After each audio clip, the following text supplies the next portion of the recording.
Hello students, आपका मेरे channel hi fi education में आपका स्वागत है। स्टूडेंट्स, आज की जो मेरी महत्वपूर्ण वीडियो है वो है मध्यकालीन भारतीय इतिहास से संबंधित मेरी सेकंड वीडियो, जो कि गजनी साम्राज्य या जामनी वंश से संबंधित है। स्टूडेंट्स, इससे पहले हमने जो कि मध्यकालीन भारतीय इतिहास से संबंधित जो मेरी फर्स्ट वीडियो थी उसमें हमने क्या देखा था स्टूडेंट्स, भारत पर अरबों का आक्रमण, जिसमें स्टूडेंट्स हमने मोहम्मद बिन कासिम की जो भारत पर जो कि सफल विजय के बारे में हमने पढ़ा था कि मोहम्मद बिन कासिम ने जो भारत पर पहला जो भारत के तरफ से अरबों की तरफ से जो एक सफल आक्रमण किया, जो कि हमने हमारी फर्स्ट वीडियो में पढ़ा था, जो कि मध्यकालीन भारतीय इतिहास से संबंधित है। और आज की वीडियो में हम पढ़ेंगे स्टूडेंट्स गजनी साम्राज्य या जामनी वंश, जो कि मध्यकालीन इतिहास से संबंधित मेरी सेकंड वीडियो है। इसमें स्टूडेंट्स जो एक मुख्य बिंदु बनेंगे, जो प्रमुख पॉइंट बनेंगे, उनके बारे में मैं आपको बता दूं। इसमें स्टूडेंट्स हम पहले देखेंगे कि गजनी साम्राज्य का उदय कैसे हुआ और गजनी साम्राज्य के संस्थापक कौन थे। उसके बाद स्टूडेंट्स हम देखेंगे महमूद गजनवी के बारे में। स्टूडेंट्स, जो ये पूरा चैप्टर है वह महमूद गजनवी से ही संबंधित है, क्योंकि इसी से रिलेटेड स्टूडेंट्स सारे के सारे क्वेश्चंस बनेंगे। उसके बाद स्टूडेंट्स हम देखेंगे कि महमूद गजनवी ने भारत पर आक्रमण करने का उनका उद्देश्य क्या था, उनके बारे में पढ़ेंगे। उसके बाद स्टूडेंट्स हम पढ़ेंगे इनके प्रमुख आक्रमण, मतलब जो भारत पर इन्होंने 17 बार आक्रमण किए थे, उनमें से स्टूडेंट्स जो महत्वपूर्ण है जो इनको जो आक्रमण उनके बारे में मैंने बताया है, इसलिए मैंने यहाँ पे लिखा है प्रमुख आक्रमण। और उसके बाद हम बात करेंगे स्टूडेंट्स इनके अन्य बिंदु, मतलब कि जो भी इनसे संबंधित जो भी एक महत्वपूर्ण बातें हैं वो अन्य बिंदु में मैंने लिखे हैं, उनके बारे में भी हम एंड में देखेंगे। स्टूडेंट्स, मैंने इन सभी चीजों को ना एक क्रम वाइज एक श्रृंखला में सजाकर लिखा है, और जब हम इसके स्टूडेंट्स एंड में पहुंचेंगे तो आपको इजीली ये सारा का सारा चैप्टर याद हो जाएगा, क्योंकि मैंने क्रम वाइज इसको लिखा है, तो आपको एक बड़े अच्छे तरीके से समझाऊंगा, इसमें आपको कोई प्रॉब्लम नहीं आएगी। तो चलिए स्टूडेंट्स, थोड़ी सी बात करते हैं पिछली वीडियो की, जिसमें कि मैंने बताया था कि एक नए धर्म का उदय हुआ था, जो कि था इस्लाम धर्म। तो स्टूडेंट, जो इस्लाम धर्म का उदय हुआ था, तो उसी में ना स्टूडेंट जो इस्लामिक जो आक्रमणकारी थे वो भारत में मतलब कि प्रवेश करने का प्रयास कर रहे थे, क्योंकि उनके उद्देश्य थे। और उनका वो उद्देश्य क्या थे स्टूडेंट्स? धन को लूटना, भारत में अपने जो साम्राज्य का विस्तार करना, इसके अलावा स्टूडेंट्स अपने धर्म का प्रचार करना, क्योंकि स्टूडेंट्स अलग अलग आक्रमणकारी की अलग अलग इच्छा और अलग अलग उद्देश्य थे भारत में आक्रमण करने के। तो स्टूडेंट्स इसलिए अलग अलग आक्रमणकारी के अलग अलग इच्छा और अलग अलग उद्देश्य थे, और उसी जो अपनी उद्देश्यों के साथ में स्टूडेंट्स महमूद गजनवी ने भी भारत पर आक्रमण करने का जो कि प्रयास किया था, भारत में प्रवेश करने का स्टूडेंट्स मतलब कि प्रयास किया था, क्योंकि इसके अपने अलग उद्देश्य थे। तो इनके बारे में तो स्टूडेंट्स हम बाद में बात करेंगे। पहले हम बात करेंगे स्टूडेंट्स कि गजनी साम्राज्य का उदय कैसे हुआ। तो एक बार फिर स्टूडेंट्स जो हम पिछली वीडियो में थोड़ी सी बात करेंगे कि जिसमें कि मैंने आपको बताया था कि जब इस्लाम धर्म का उदय हुआ था तो उनका क्षेत्र काफी सीमित था, और देखते देखते स्टूडेंट्स इन्होंने ना अपने क्षेत्र का विस्तार करना शुरू किया, और मतलब कि इन्होंने देखते देखते इन्होंने अपने क्षेत्र का इतना विस्तार कर लिया था स्टूडेंट्स की अफगानिस्तान सीमा तक इनके क्षेत्र का विस्तार हो गया था, मतलब कि इनके साम्राज्य का विस्तार हो गया था। और ईरान में ना स्टूडेंट्स उस समय में ईरान में ना एक नए वंश का उदय हुआ, और वो नया वंश कौन था स्टूडेंट्स? वो था गजनी साम्राज्य, मतलब कि गजनी वंश या यामनी वंश। तो स्टूडेंट्स इससे रिलेटेड एक और बात बनती है कि यामनी वंश कौन था, तो गजनी वंश को ही यामनी वंश कहा जाता है। तो स्टूडेंट्स इससे रिलेटेड जो एक मेन बात है वो क्या है, वो भी मैं आपको बता दूं कि जब मतलब कि जो इनके जो अल्पतगीन के जो पूर्व के जो मतलब कि शासक थे, जो कि उस समय में ना स्टूडेंट्स एक सम्मानी वंश था। सम्मानी वंश के जो शासक थे वो थे स्टूडेंट्स अब्दुल मलिक, और अब्दुल मलिक के जो दास के रूप में जो कार्य करते थे वो थे अल्पतगीन। तो ये दास के जो अपने पूर्व के जो शासक थे, मतलब कि जो सम्मानी वंश के थे, जो कि थे अब्दुल मलिक, उनके दास के रूप में ये शासन करते थे। तो स्टूडेंट्स इन्होंने ना मतलब कि अलग में मतलब ना अपने अलग क्षेत्र में जाके अपने जो साम्राज्य का विस्तार किया। तो स्टूडेंट्स इन्होंने ना निर्वंश के आधार पर एक नई परंपरा की शुरुआत की, मतलब कि ये स्टूडेंट्स दास थे, तो अलग क्षेत्र में जाकर के ना स्टूडेंट्स इन्होंने ना अपने साम्राज्य का एक विस्तार किया, और उसको स्टूडेंट्स क्या नाम दिया?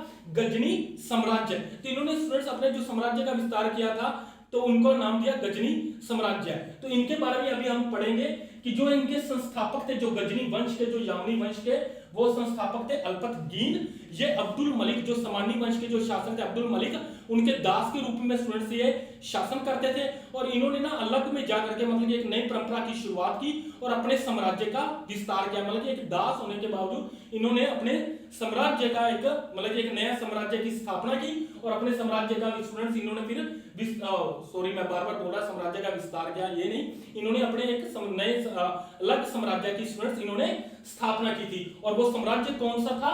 गजनी साम्राज्य। तो इनके संस्थापक कौन हुए स्टूडेंट्स? अल्पतगीन। इनकी राजधानी थी स्टूडेंट्स गजनी।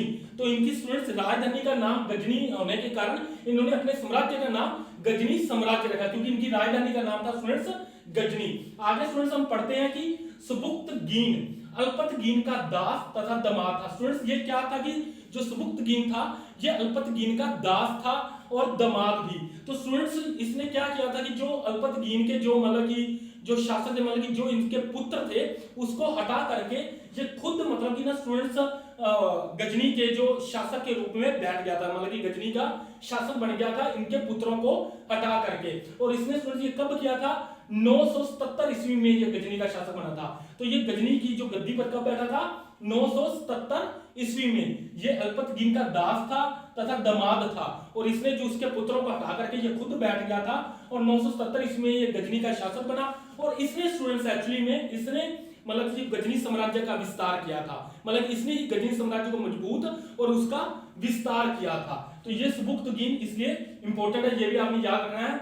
इसी से रिलेटेड स्टूडेंट्स आगे मैंने बात की है कि भारत पर पहला तुर्क आक्रमण सुबुक्तगीन ने पंजाब के विरुद्ध किया। ये क्या था ना स्टूडेंट्स, जो भारत पर जो पहला आक्रमण किया था, जो एक तुर्क आक्रमण, वो सुबुक्तगीन के द्वारा हुआ था। अक्सर स्टूडेंट्स यहाँ पे गलती कर जाते हैं कि मतलब कि भारत पर पहला आक्रमण, तो स्टूडेंट्स मैं आपको बता दूं कि जो भारत पर पहला अरब आक्रमण हुआ था वो हुआ था मोहम्मद बिन कासिम, जो कि सफल आक्रमण रहा था। और जो भारत पर जो पहला तुर्क आक्रमण हुआ है वो सुबुक्तगीन के द्वारा। तो अक्सर स्टूडेंट्स गलती कर जाते हैं, अगर तुर्क आक्रमण पूछा जाए तो वो आपने याद रखना है सुबुक्तगीन ने, जो कि पंजाब के विरुद्ध जहां का शासक था जयपाल। ये क्या था स्टूडेंट्स मैं आपको बता दूं थोड़ा सा,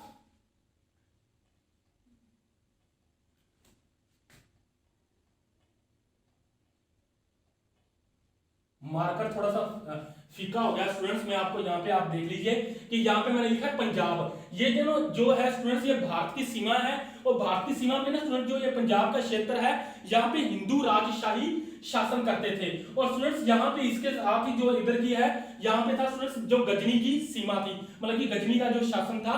तो स्टूडेंट्स ये इनका जो शासन है ना स्टूडेंट्स, अफगानिस्तान के जो बाद का क्षेत्र है वो गजनी का क्षेत्र था। तो अक्सर स्टूडेंट्स ये जो सीमा क्षेत्र है ना यहाँ संघर्ष का दौर मतलब कि संघर्ष बना ही रहता था।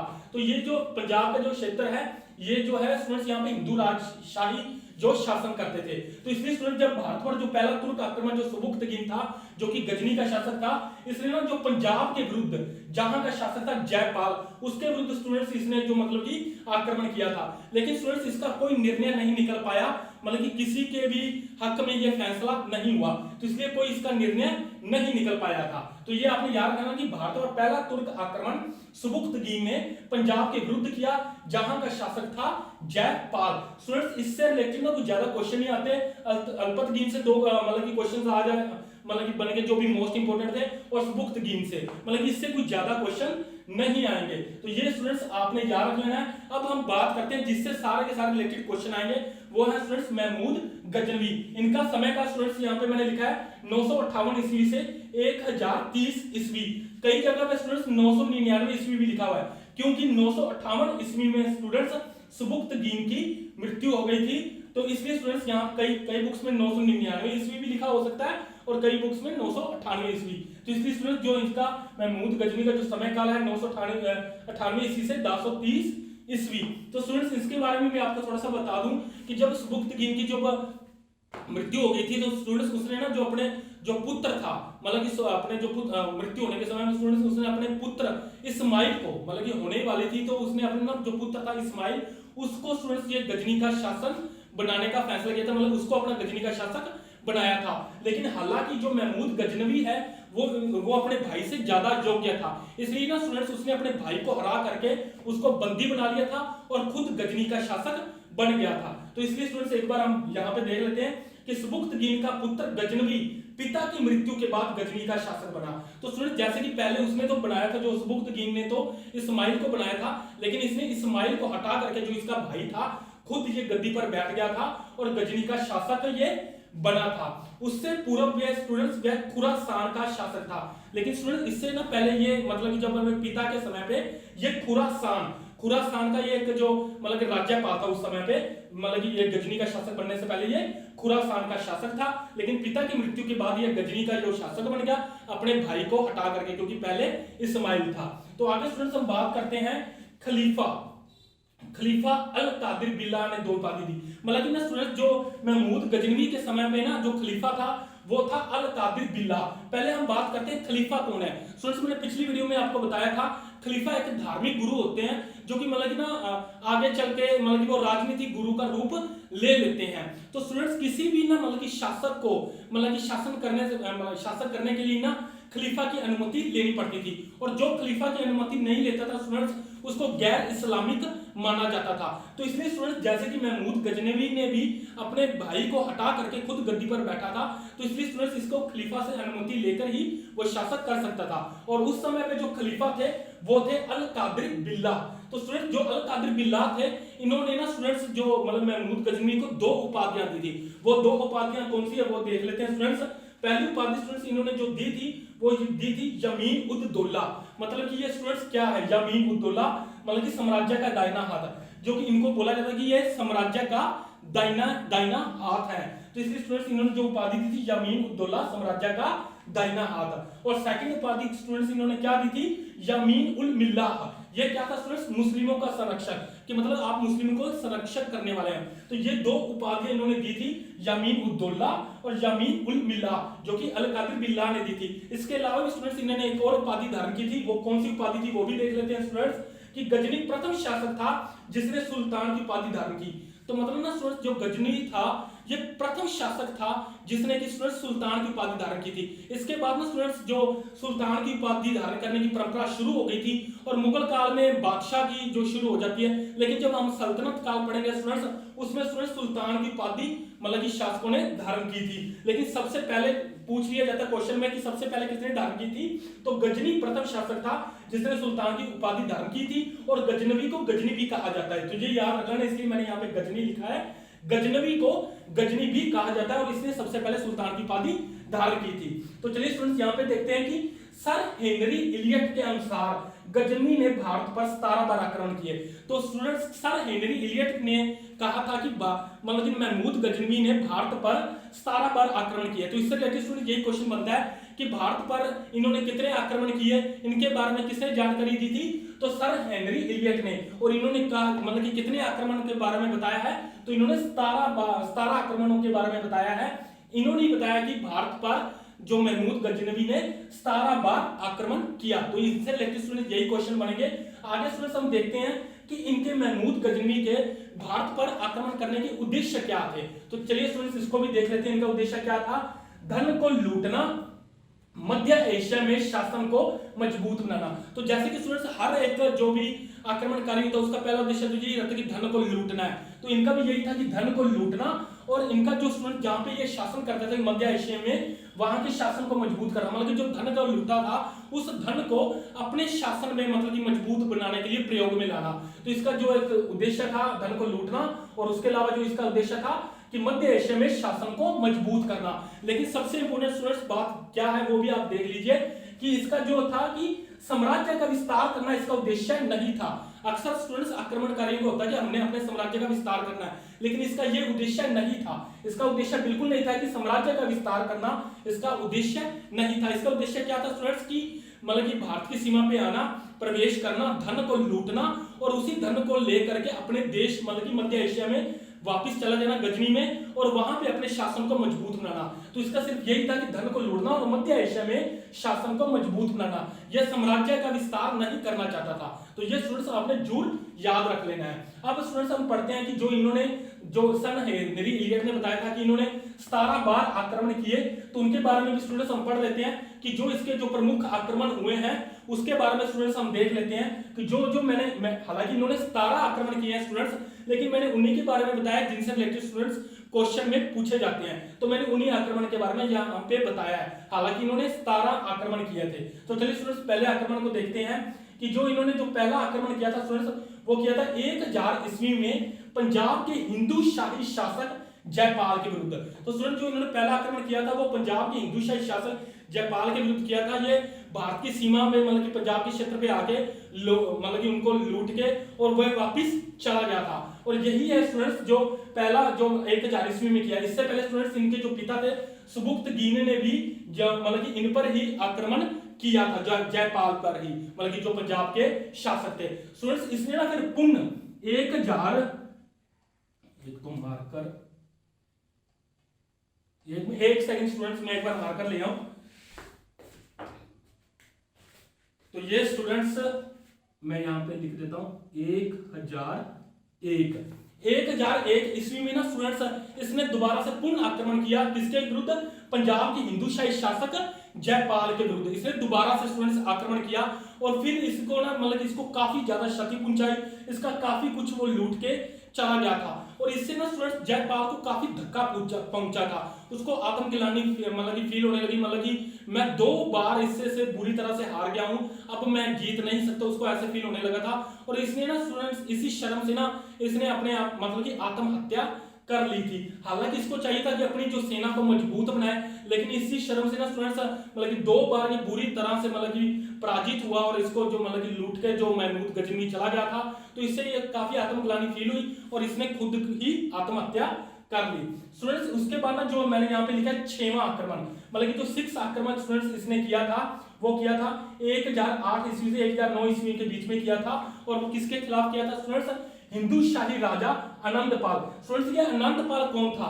ये अनंतपाल जयपाल का ही पुत्र था जो कि हिंदूशाही राजा था। अनंतपाल के विरुद्ध इसने स्टूडेंट्स 6वां आक्रमण किया था। अब स्टूडेंट्स ये धन लूटने के साथ साथ ना मूर्ति भंजक भी बन गया था, मतलब कि मूर्तियों को जो भारतीयों के जो मंदिर होते थे उनकी जो मंदिरों की जो मूर्तियां होती थी उनको तोड़ने वाला बन गया था। तो यहाँ पे आकर के ना स्टूडेंट्स ये मूर्ति भंजक भी बन गया था, जो कि इसने 6वां आक्रमण किया था। आगे स्टूडेंट्स इसने जो 12वां आक्रमण किया, 12वां आक्रमण जो भारत पर किया था वो किया था स्टूडेंट्स 1018 ईस्वी से 1019 ईस्वी के बीच में वो किया था स्टूडेंट्स इसने मथुरा कन्नौज। और उस समय का जो राजा था वो प्रतिहार राजा था। और जो स्टूडेंट्स ये मथुरा कन्नौज के जो क्षेत्र हैं ये मंदिरों के क्षेत्र थे। तो सिर्फ इसलिए जैसे कि मैंने आपको बताया कि ये मूर्ति भंजक बन गया था, तो इसमें ना स्टूडेंट्स मथुरा कन्नौज जो कि मंदिरों के क्षेत्र थे, तो जहाँ पे काफी ज्यादा मंदिर हैं, तो स्टूडेंट्स इसने ना मंदिरों में जाकर के मूर्तियां तो तोड़ी, धन भी लूट लिया। तो इसलिए स्टूडेंट्स इसने जो 1018-19 ईस्वी में जो इसका 12वां आक्रमण था वो प्रतिहार राजा के खिलाफ था। उसको भी स्टूडेंट्स इसने काफी क्षति पहुंचाई, काफी मूर्तियां भी तोड़ दी और धन भी लूट कर ले गया था। आगे स्टूडेंट्स इसने जो 13वां आक्रमण किया था 1019 और 20 ईस्वी के बीच में किया था। ये स्टूडेंट्स काफी एक ध्यान में रखना, जो 13वां आक्रमण 1019 और 20 ईस्वी में किया था, क्योंकि यही एक स्टूडेंट्स एक आक्रमण था जिसमें इसने ना मतलब कि जो थे मतलब कि चंदेल राजा विद्याधर, याद रख लेना 1019 और 20 ईस्वी के बीच में जो आक्रमण हुआ था और जो किसके खिलाफ हुआ था? चंदेल राजा विद्याधर। और इसने ना स्टूडेंट जो चंदेल राजा विद्याधर थे इन्होंने ना इसको स्टूडेंट जो महमूद गजनवी को सफल नहीं होने दिया था।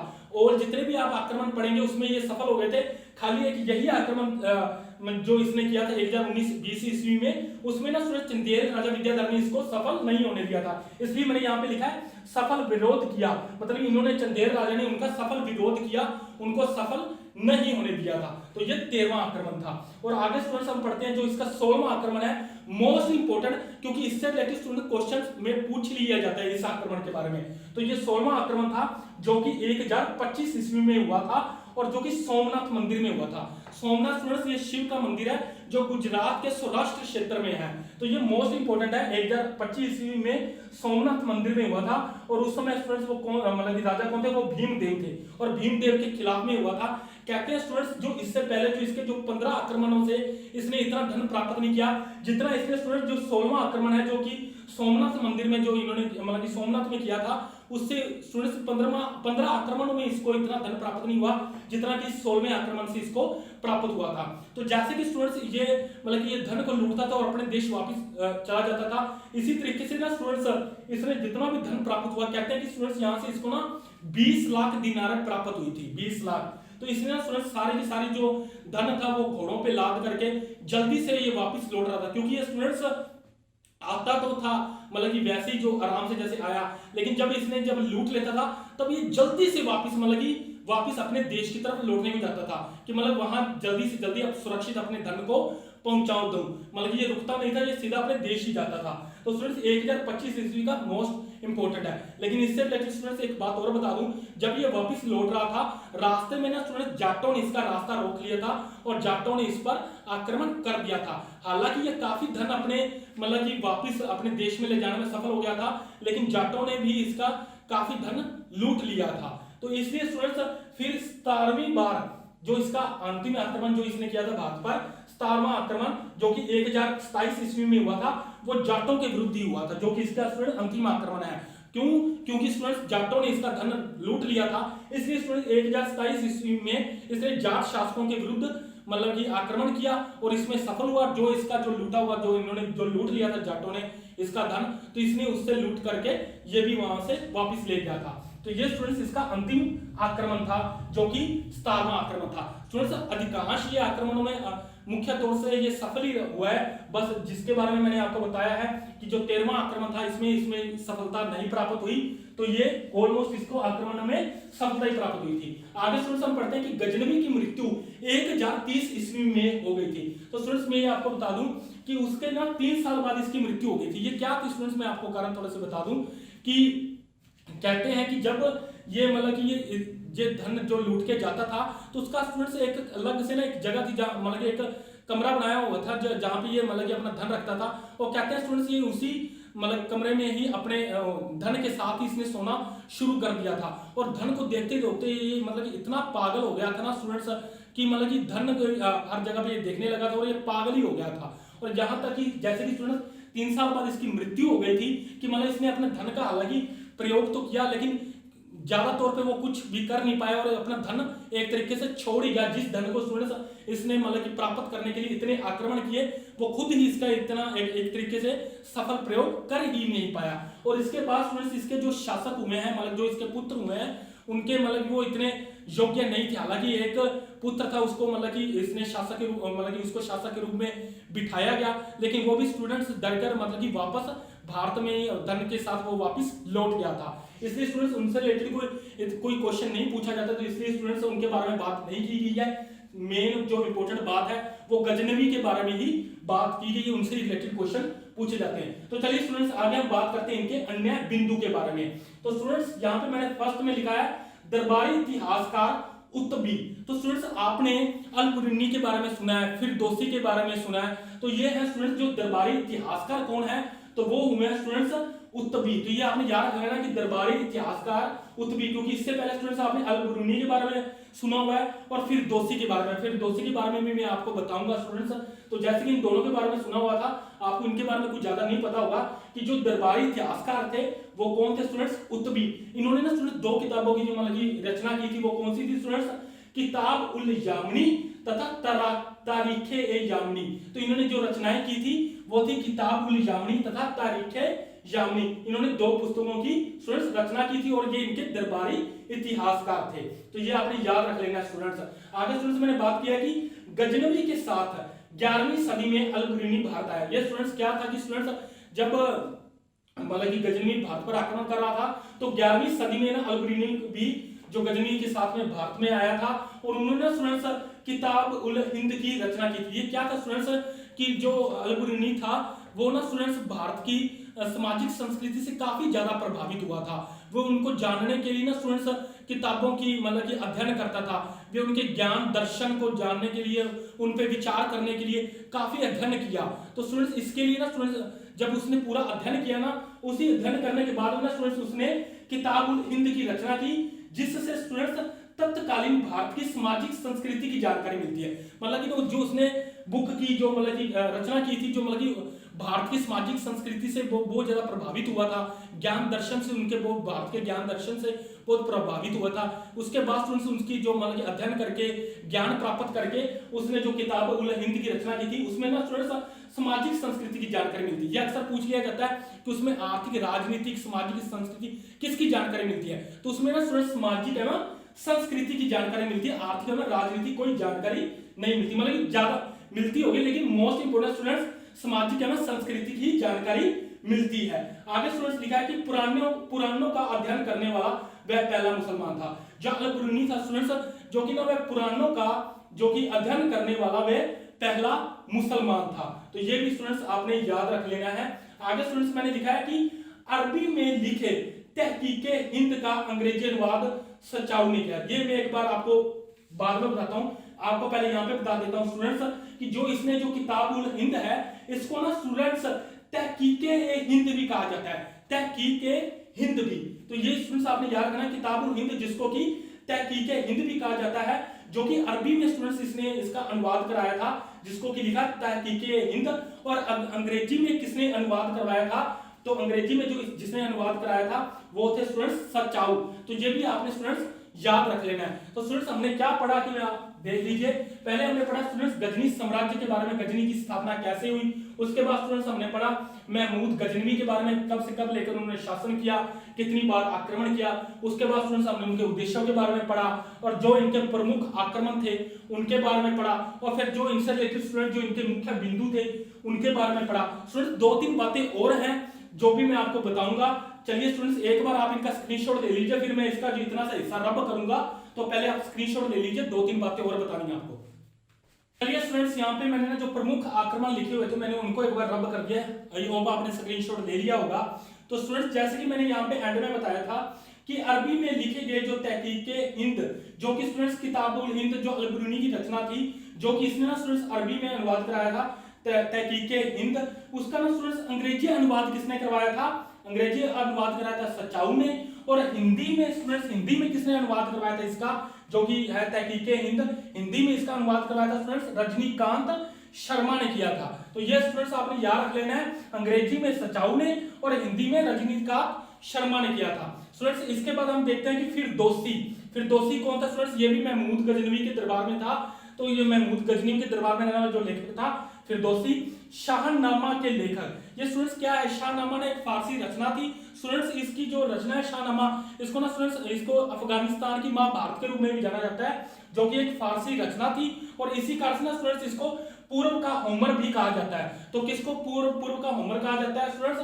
ये फिरदौसी, जिसको कि पूर्व का होमर शाहनामा के जो लेखक थे, जो कि स्टूडेंट्स एक फारसी रचना थी जो महमूद गजनवी के दरबार में रहता था। आगे स्टूडेंट्स हम पढ़ते हैं कि संस्कृति मुद्रा लेख के साथ गजनवी ने चांदी के सिक्के जारी किए। स्टूडेंट्स इसने जो इसकी मुद्रा थी ना स्टूडेंट्स, उसमें ना जो कि अरबी के साथ साथ ना स्टूडेंट्स इसने संस्कृत से रिलेटेड, जो कि एक भारतीय भाषा थी संस्कृत, उससे रिलेटेड ना स्टूडेंट्स इसने जो मुद्रा लेखा जो गजनी ने जो चांदी के सिक्के जारी किए थे, एक साइड पे अरबी भाषा और दूसरी साइड पे संस्कृत भाषा जो कि भारतीयों की भाषा थी, जो कि मुद्रा जारी की थी। तो ये तो था स्टूडेंट्स जो कि इस चैप्टर से रिलेटेड। एक बात मैं और बता दूं स्टूडेंट्स, एक है बैहाकी, जो कि मतलब एक और हुए जो कि महमूद गजनवी के दरबार में आते हैं बैहाकी। इन्होंने ना स्टूडेंट्स तारीखे सुबुक्तगी, इसमें ना स्टूडेंट्स सुबुक्तगी के बारे में इन्होंने बताया, तारीखे सुबुक्तगी, जिसकी रचना स्टूडेंट्स किसने की थी?